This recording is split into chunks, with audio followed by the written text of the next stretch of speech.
Chandrababu Naidu AP సీఎంగా బాధ్యతలు చేపట్టి 100 రోజులైంది. మరి ఈ 100 రోజుల్లో జరిగింది ఏంటి? ఆయన పాలనలో పాస్ అయ్యారా, ఫెయిల్ అయ్యారా? ఆయన మాటలు చేతుల్లోకి వచ్చాయా లేదా? అవుట్లుక్లో ఒక లుక్ వేద్దాం రండి. ఎన్నికల ముందు వాగ్దానాలు ఇవ్వడం చాలా ఈజీ, బట్ అధికారంలోకి వచ్చాక మాత్రం వాటిని అమలు చేయడం అంత ఈజీ కాదు. ఎందుకంటే అది కేవలం నోటి మాట. దాన్ని చేతల్లో చూపించాలంటే దానికో వ్యవస్థ కావాలి, ప్లానింగ్ ఉండాలి, అందుకు తగిన నిధులు ఖజానాలో ఉండాలి. బట్ ఏపీ సిచ్యువేషన్ వేరు, ఆర్థిక పరిస్థితి ఆందోళనకరం. మరి చంద్రబాబు ఏం చేశారు? ఒక సమర్థుడైన నాయకుడు ఏం చేయాలో అదే చేశారని చెప్పాలి. ఆవేశపడకుండా ఆలోచనతో అడుగులు వేస్తున్నారు. జూన్ 12 చంద్రబాబు సీఎంగా ప్రమాణ స్వీకారోత్సవం చేసిన రోజు. Most experienced politician, ruler Chandrababu.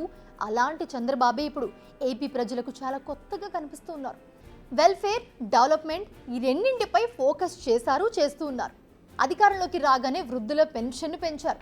ఎన్నికల్లో ఇచ్చిన హామీకి అనుగుణంగా 4,000 రూపాయలు పెంచారు.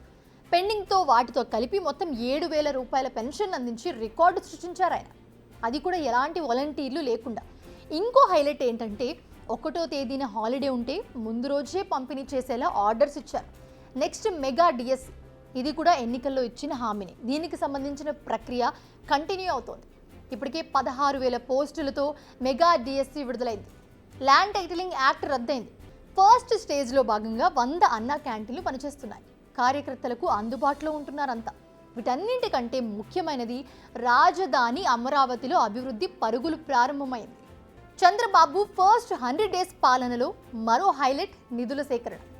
అమరావతి నిర్మాణానికి 15,000 కోట్లు, పోలవరం ప్రాజెక్ట్ నిర్మాణానికి 12,500 కోట్లు, ఓర్వకల్లు, కొప్పర్తులను ఇండస్ట్రియల్ హబ్గా ఏర్పాటు చేస్తామని కేంద్రం ప్రకటించడం, ఇలా కేంద్రం నుంచి కీలక ప్రాజెక్టులు నిధులను రాబట్టడంలో సక్సెస్ అయ్యారు చంద్రబాబు.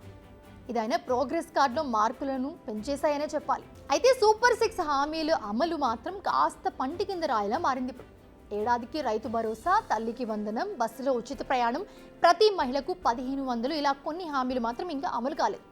అయితే ఏడాదికి 3 ఉచిత సిలిండర్లు అనేది కూడా దీపావళి నుంచి ప్రారంభిస్తామని చంద్రబాబు రీసెంట్గా అనౌన్స్ చేశారు. దీపావళికి వీలైతే, అది కూడా వీలైతే కాదు కంపల్సరీగా ఇద్దాం. మరొక కార్యక్రమానికి ఏదైతే గ్యాస్ ఇస్తానో, ఉచిత గ్యాస్ ఇస్తాన్నామో, దీపావళికి శ్రీకారం చుడుతున్నాం. మొదటి గ్యాస్ కనెక్షన్ ఆ రోజు ఇస్తాం, దానికి కూడా శ్రీకారం చుడతాం.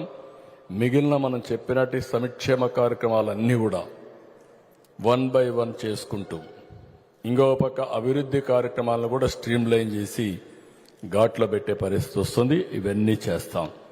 సో మొత్తంగా చూసుకుంటే గనక త్వరలోనే అన్ని హామీలను పరుగులు పెట్టిస్తానని చెప్తున్నారు చంద్రబాబు. ఇక వీటితో పాటు గత ప్రభుత్వంలో జరిగిన అవకతవకలను తవ్వుతూ వస్తున్నారు ఆయన.